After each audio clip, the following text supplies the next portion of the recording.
Yan, magandang araw.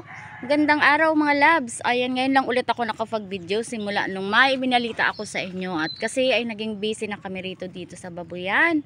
Gawa ng masyadong malaki yung tubig ay syempre laging maraming binabantayan dito. Lahat ng aming mga alaga ay kailangang bantayan. O ayan. At ako naman ay may ibabalita ulit sa inyo. Ayan, nagkakanda utal-utal ako lagi. Kapag kayo ang kausap ko, ay ano ba yan? Ganito yon. Kasi nung, 'di ba, nung nakaraan, kung napansin nyo, siguro may 2 buwan na yata yun na.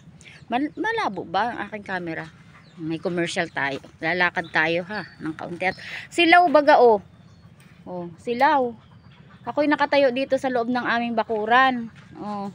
Ayan, silaw nga. Ayan, sabi ko nga. Ayan na naman po tayo. Nung mga nakaraan ako yung nag-post, sabi ko nawawala yung aming ads sa in-stream ads. Eh syempre nalulungkot ako kasi paano tayo kikita kung walang ads yun, oh, 'di ba? Tapos kahapon ay nung isang araw pala, pag scroll ko at pinanood ko ulit yung huling video na ginawa ko nung may binalita ako sa inyo, ay aba, biglang nagkaroon ng patalastas, may lumabas na patalastas. Adi syempre ang lola nyo tuwang-tuwa. O ayun, kaya sabi ko ibabalita ko rin sa inyo yun, na bumalik na sa wakas yung aming ads sa in-stream ads. O, diba? Masaya. O, 2 na ang kikita. Hindi, natutuwa talaga ako. Kasi, syempre, bukod dun sa ads on reels, na kahit paano ay nagbibilang na ng sasahurin, ayan. Yung aming in-stream ads ay lumabas na ulit ang patalastas. O, sino hindi matutuwa? O, di ba yung iyong paghihirap ay ayun, meron na ulit resulta.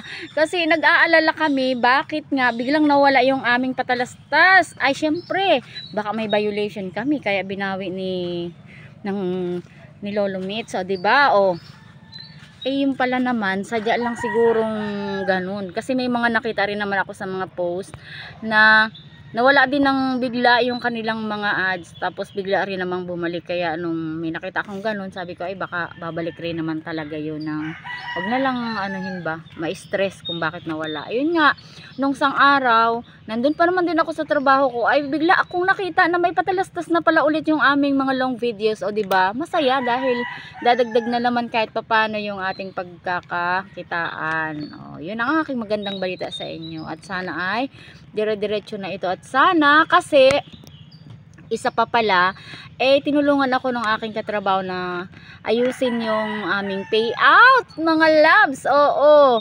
tinulungan niya ako. Buti na lang at may mabuting puso. Ew, mabuting puso. Hindi, mabait talaga siya. Sabi niya, Ate Jo, tutulungan kita po sa payout mo, baka maayos natin. Eh, oo nga, magaling siya mga labs, naayos niya yung payout, na i-update niya yung aming account. Kaya ang nakalagay doon ay ang aming salary daw ay on hold hanggang August 1. Pero yun yung mga dati pa naming sweldo, yung susuldohin pa namin dati na mga barya-barya, na mga naipon na lang yung sa Star, sa long video at saka sa reels. Oh, eh sayang din naman, 'di ba? Eh parang kinuwenta ko yun $26 ang pambili na ng kape at asukal, may sabon pa. O, 'di ba? Tapos, oh, ayan nga, ay, ang lola ninyo talaga, labas naman ang uban. O, binalita ko lang yun sa inyo kasi syempre pag may magandang nangyayari, eh dapat din ninyong malaman para updated kayo sa aming mga ganap sa buhay. O, diba? Nachismisan ko naman kayo.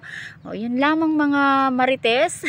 Yun lamang mga labs ang aking chika-chika sa inyo. O, yun. Hanggang sa susunod na aking video, huwag niyong kakalimutang mag-like. Magpaki-subscribe niyo na rin naman kami. Yan, para naman kami kumita dyan. Oh, yun lamang. Bye-bye. Magandang araw. Don't forget to follow, react, and share na rin sa aming mga video.